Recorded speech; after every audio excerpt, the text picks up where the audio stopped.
Welcome back. Hopefully you guys have seen Django doing the quick little riff, 2-minute song on number 2's build. Sounded great, great playing as usual. He's already given me a bunch of feedback on this thing, and the first one he gave me was, she's a heavy girl. And I kind of knew that. I think it's about 9.5 pounds. For some reason though, when I pick the thing up, it feels heavier than 9.5 pounds to me. It may be that it's just slightly unbalanced. I feel like the back of it is fairly heavy and it wants to tip that way. I feel like the butt of that thing has just got a lot going on in it. I was starting to doubt my little scale that I've been weighing them on. You can see here I'm weighing, this is number 1. I'm weighing number 1 and it comes in just over 9 pounds. And I was all of a sudden when Django said, man, this thing's heavy. And I thought, well, it's only 9.5 pounds. Maybe, you know, yeah, it's heavy, but it's not like heavy. But it feels heavy to me. So I threw my telly on here, and this is a chambered mahogany telly, so it's pretty much hollow all the way through. If I recall right, I built this a long time ago, but I recall it was in the 7-8 pound range. I just wanted to verify that my scale said that that telly was in the, and it does. Yeah, it needs to go on a diet. 22 gauge, I think, is probably gonna save me, according to the calculations, when I do the mass of it in CAD and I apply the density of mild steel. If I go to 22 gauge, it's like 8.7 pounds, which is almost a pound lighter. I'd really like it to be a pound lighter, but we'll see. Okay, one of his other comments, and it was something we were talking about when I dropped it off, and it was something I also posted on a forum recently. The string breakover angle across the saddle on mine, on both number 1 and number 2, is fairly flat. It doesn't have a big breakover angle across the saddle. Oh, here. So I don't know if you can tell the way I'm holding it there, but this angle, this breakover angle over the saddle is fairly flat on both 1 and 2. I feel like mine's a little too flat. I've heard that if you have too much breakover angle on these things, that it's hard on the cone because it's a lot of pressure on the cone. And so that's kind of where mine sits. I feel like it could use more breakover angle than it has, but I don't know how much.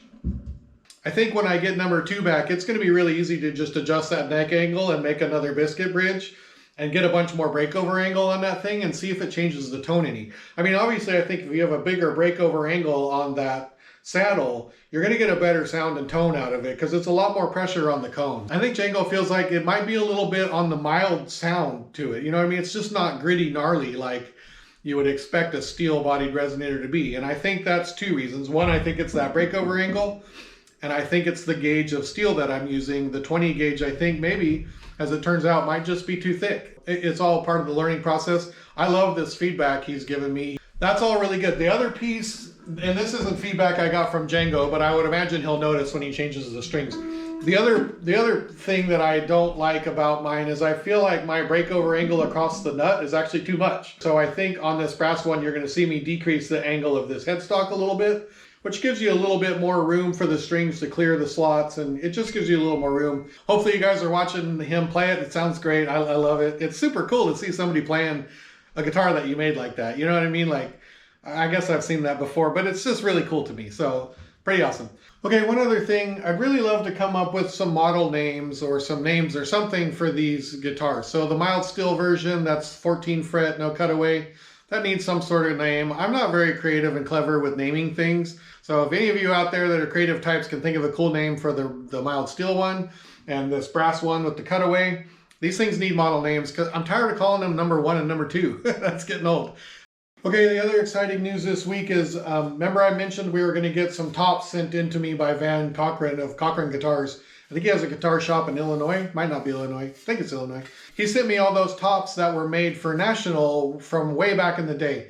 Now, Van has had these things for about 15 years. He got them from the guy who made them, whose name is Jerry Scharfenberg, I think. I think he goes by Gerald. He doesn't remember much about making these, so I really don't know exactly when these were made, what the time frame was. I've learned a ton from just holding and seeing these things. Super well done. I love their recess here, although I'm pretty much getting a similar result with that bead roll. In fact, I think I get the exact result with that bead roll. Look how small their little bend over is for soldering the edges. This brass one's in really good shape. I could probably use this one in a build if I wanted to.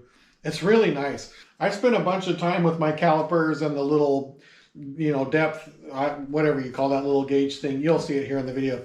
I spent a bunch of time just determining the gauges and the thicknesses of all this material. And it turns out this brass one is the exact same thickness of the brass that I'm using on mine.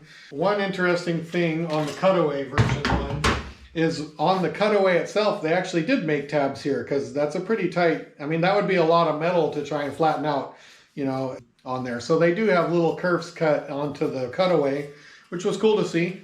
Feels fairly lighter than my tops do on the steel version. So I'm assuming these are products from that era before they closed their doors in what, 1945 or something. I don't, you guys that are historians on the National Company would know better than me, and I think those guitars back in those days were heavier and a little bit thicker and more robust than the ones that you get now, because I think the lighter gauge ones, they've just learned probably sound better and do cooler resonator things when they're lighter and they're thinner gauge material. So I think it was by design that they're lighter. Okay, let's compare the weights of their brass version versus my brass version.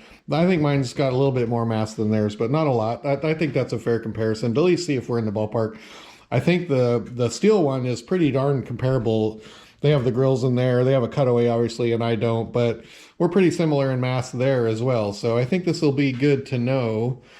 Where am I picking up all this weight from? I'm going to use my wife's food scale, so don't tell her. Oh, she might watch. She watches these. Okay, this is the National Brass one. So if I set it on here and don't support it any, it weighs in at just barely over a pound. I don't know if you can see that on the camera, but we're like, let's call that 1.1 on the National. Here's the big reveal on mine. I'm expecting it to be heavier. Mine just feels heavy. I don't know. It just feels heavy. Oh, what? It's 1 pound. How is mine lighter? Mine feels heavier than theirs. Okay, do that again. There's no way. Yeah, theirs is 1.1 and mine is 1. Huh. So brass, it looks like I'm in the ballpark on the brass. I think that's good news. Okay, here's the one where I think I'm definitely overweight. So here's the steel version of Nationals. Oh, that one weighs in at 1.1 also. Here's the bad news. I have a feeling this is going to be the bad news for me. Oh, almost 1.4. I'm going to call that 1.4. Okay, that tells me for sure I got to go to 22 gauge on the steel. Okay, man, that's gold. That's great knowledge right there. Thank you, Van. Okay, I think I'm ready to bead roll the lip on this thing for the cover plate to sit in there. And I've just ran my test strip through the bead roller to make sure I knew which way was up and down. Because the mild steel ones don't have a cutaway, it didn't matter which was the front or the back. They were the same either way. I think I remember rolling that one and then realizing, oh, that's exactly opposite of what I thought it was. And so I just flipped it over and said, there, now that's the front. But I don't have that luxury on this one. So I've got to make sure I get this right. Sometimes this bead roller is hard for me to just understand, you know, when you look at it and you go, okay, yeah, it's going to make one side high and one side low, and you kind of, it seems like it should just be so easy and so straightforward, but for whatever reason, I struggle with it.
Okay, when that comes out right, it is such a stress reliever for me. It seems like I start up here, and by the time I get around to over here, so I'll go all the way around. By the time I get to here, I'm starting to lose focus because it's taking so long, and you got to go slow to make this nice. It's easy to just lose focus and not want to concentrate anymore and hurry through the last little bit, but that came out absolutely perfect. This thing fits in there amazing. Okay. That's one of the pieces that kind of stresses me out, and that's behind us now, so now we can keep moving forward.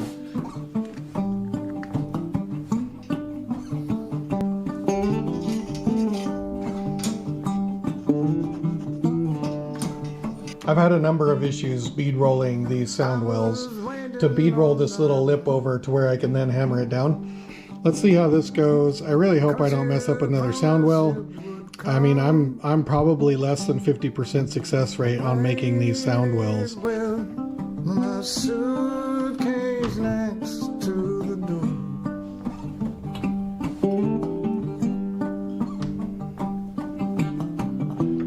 One time I heard steps, but it was someone else.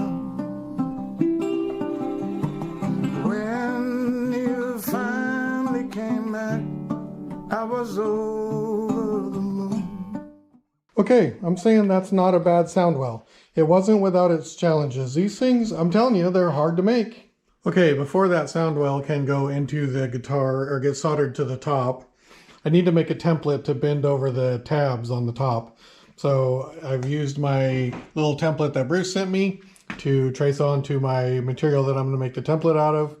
And those of you that are super careful observers will notice it's too small, but I'm just going to glue a piece on right here. Well, I do really like this slow cutting bandsaw. Is it too slow? Yeah, maybe. Do I mind? No, not really. I did get a new blade for it the other day, but I haven't changed it out yet, obviously. I'm still using that old blade because it still works good. It's a little slow for this, but I think it's working great, and it's super easy for me to be really precise and really accurate with it. I'm not going to bore you guys with any more of that. You know the drill. I'm just going to cut this thing out and sand it up, and then we'll have a template. Okay, I'm calling that template about 98% done. What's important about this template, and if you guys were paying attention when we were doing the binding test, we learned that it's super important that none of these slots come up past the breakover point of the bending these tabs over. So I've made sure to make this template just a tiny bit smaller. It looks like I'm pretty good here, but I think it's worth just double checking tomorrow and making sure. That's it for me for tonight. I'm going to come back out here tomorrow and we'll hack away at it some more and see where we get. Okay, it's a new day and I came out here this morning and I got to tell you, I didn't even hear El Chapo's cartel in here last night, but clearly they spent the night here or something. They were pretty quiet, pretty respectful, really. I've got my super complex notes on here about where it needs to be slightly smaller. Okay, I'm a little bit worried about bending over probably these 3 tabs right here because they're on such a sharp angle. So I'm going to take the Dremel and I'm just going to cut some slots in there so that those are half the thickness so that they can form that curve a little easier. That may be a tough little thing to bend over right there, so I'd rather be safe than sorry, and I'm just going to cut some more extra slots in there, and that'll help me with the bend over piece of it. Okay, hopefully that gives those a fighting chance to bend over. Actually, I'm just now realizing these inside ones are going to be even worse because they're going to want to overlap. So let's put some slots in those ones too.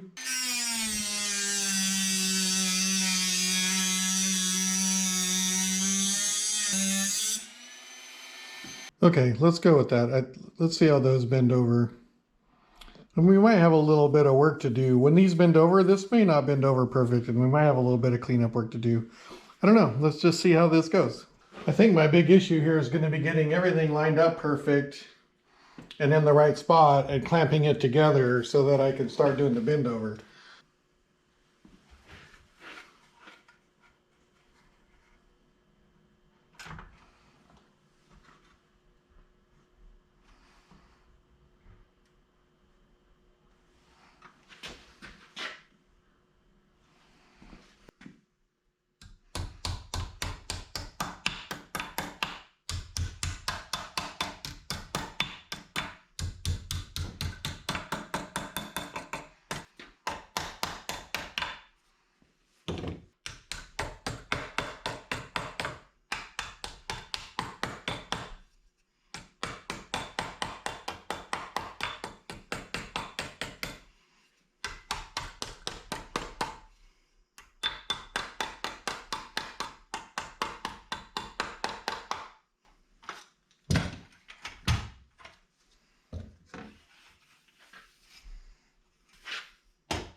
Okay, I think it was definitely worth it to spend the time to get that template to be just a hair smaller than where the cuts for the tabs come up, because it looks like I've done really well and I don't have any of those tabs exposed from the top.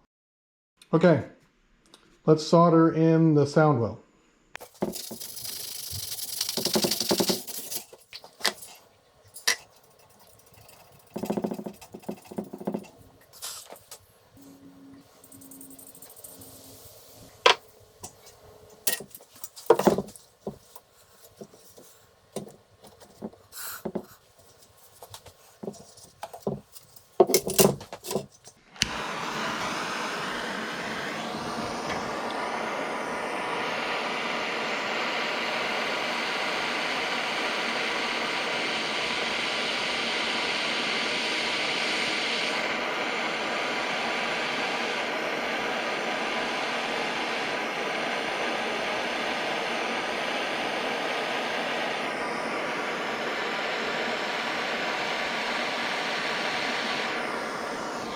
Okay, what's cool about that is when you do it, you can see that solder just wick right in there in between the tabs and the top and just make a beautiful joint. Like, that just works so well. Okay, Soundwell's in. I think that's nice. I still want to sand this edge a little more so that I have a perfectly smooth, that the binding can go up against. But I think that looks really good. I'm happy with the way the Soundwell went. The solder job went great. These Soundwells continue to be the hardest part of this build for me. They are for sure really hard. All right, let's wrap up this week with a couple of thoughts here. Did you notice how much the top flexes when I was bead rolling that lip in there? That gives you a sense of why that's kind of a stressful procedure. To watch your top go through all those contortions, but as soon as you complete that circle and you take the tension off, it just goes completely flat. If you were to only do 3/4 of that circle and take the tension off the bead roller, it wouldn't go completely flat. I've never really talked about this or mentioned it, but when you're hammering over those tabs and you bend them over on the template, I mean, it looks like you're just smashing them over and it's all good, right? But you can tell when you don't get them bent over right. They'll bend over crooked or at an angle or, this way. Like, you have to kind of focus on those and really get those things bent over well. And you can't rush through it. Like, it's not just a smash, smash, smash, right? Like there's some precision there when you're bending over those tabs. So just keep that in mind. It's not just we're just going to smash those over. Okay, the grills that are going to go in the cutouts. Somebody made a great it was Buck made a great comment. What about doing mahogany to match the binding? And I totally love that idea. Here's my worry. I'm worried that if one ever breaks, you have no hope of replacing it. I mean, maybe you could come up with some clever way to do it. I'm sure you probably could. It would be really hard to replace a broken one. And so I'm a little nervous to do those out of the mahogany, but I really like that idea because I think it would look really sharp with that mahogany binding. Need to put some more thought into the grills, so we can't solder that thing into the body until we get the grills on there anyway. Okay, I think that's good. I learned a lot this week. Mostly from those tops from National. That was just awesome to get those things in. It was a good week. I just had a really enjoyable time out here working on getting that top together, getting the Soundwell soldered in. It just is a nice process. I'm having fun with it. Okay, that's it. Let's get out of here. Thank you guys. See you later.